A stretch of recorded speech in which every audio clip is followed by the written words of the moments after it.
Hello, and welcome to the GBC Productions channel. This is episode 64. In this video, I am back working on the Olds again. I'm going to be replacing the axle and ball joint on the left side. I'd cleaned up a lot of the grease in here previously. I've been in here before trying to find originally just CV boots. I wasn't able to find one, so I'm just going to replace the axle. So the first thing I'm going to do is undo the tie rod end by removing the cotter pin and taking off the castle nut. Then I'll take off the caliper and hang it aside. And then I'll take off the axle nut.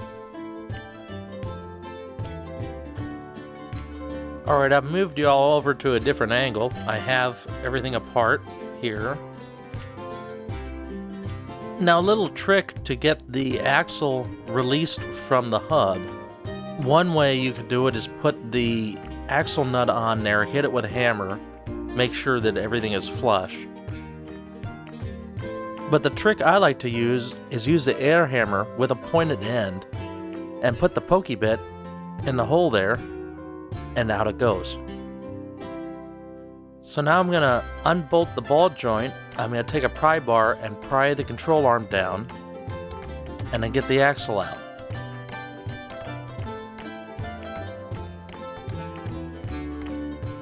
So I'm just going to try to pry the control arm down. Got to get the pry bar in there a little better. And you can see right here the ball joint coming loose from the knuckle.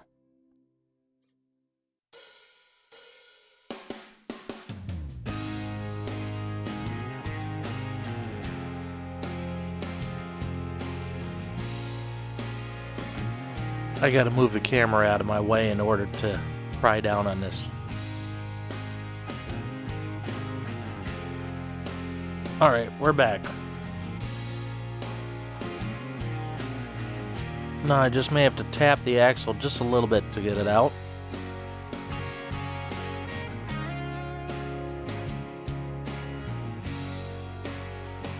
And this end is free.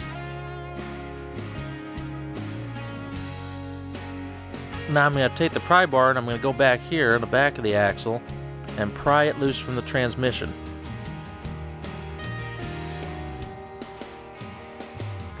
Did it release? No, it didn't.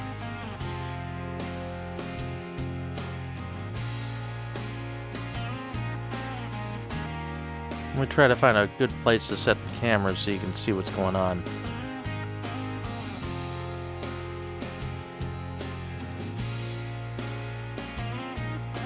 And I'll move the light a little bit too.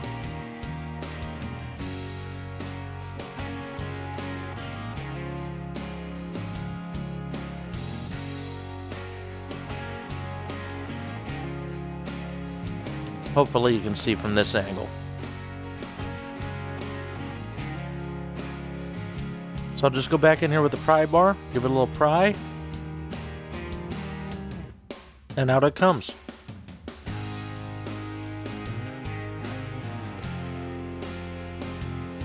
Here's the two axles side by side. The one on the left is the one I just pulled out of the car. The new one does look a little shorter, but the inner joint is pushed all the way in, so it's fine.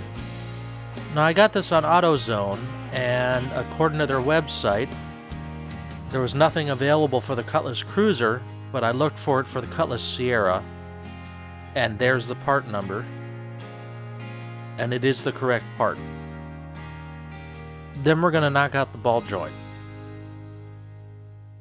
Alright, I popped the axle in and I've tied it out of the way, so let's go ahead and do the ball joint now. Now typically on these cars, if it's the original ball joint, they're put in with rivets. You can either drill out the rivets or you can use an air chisel and knock it out. Now this particular ball joint is fine, but the boot is torn. And it was cheap enough just to get a ball joint rather than replacing the boot. So here's the part number for the ball joint. Now, because I had replaced this ball joint many years ago, there are just 3 bolts to take it out. So all I have to do is just remove the 3 bolts, pull out the ball joint, and put in the 3 bolts.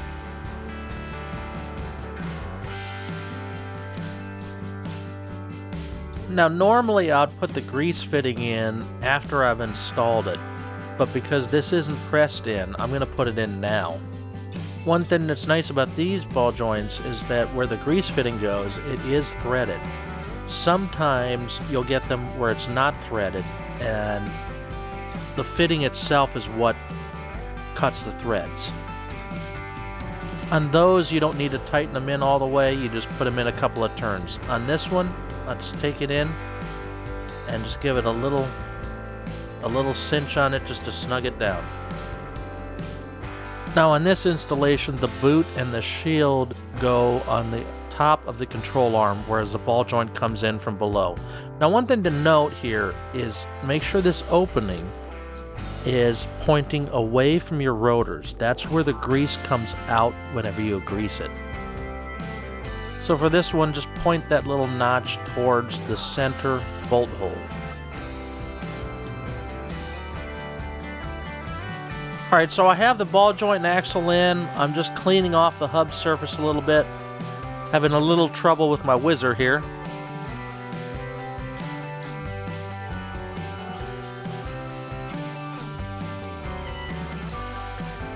And I'll grab my other whizzer and clean up in between the studs.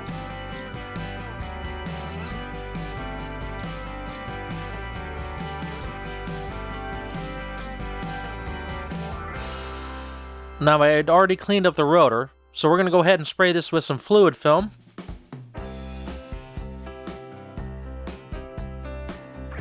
And then I just have to put the rotor on and the caliper on. I'll do that off camera. I can't go without some brake cleaner. I'm just going to hose it down, get all my greasy fingerprints off, and then I'm done. And there we have it. I just have to put the wheel on now, that's it. Don't forget to subscribe for more, mash that like button, and comment below. Until next time, this is Uncle D from GBC Productions, signing off.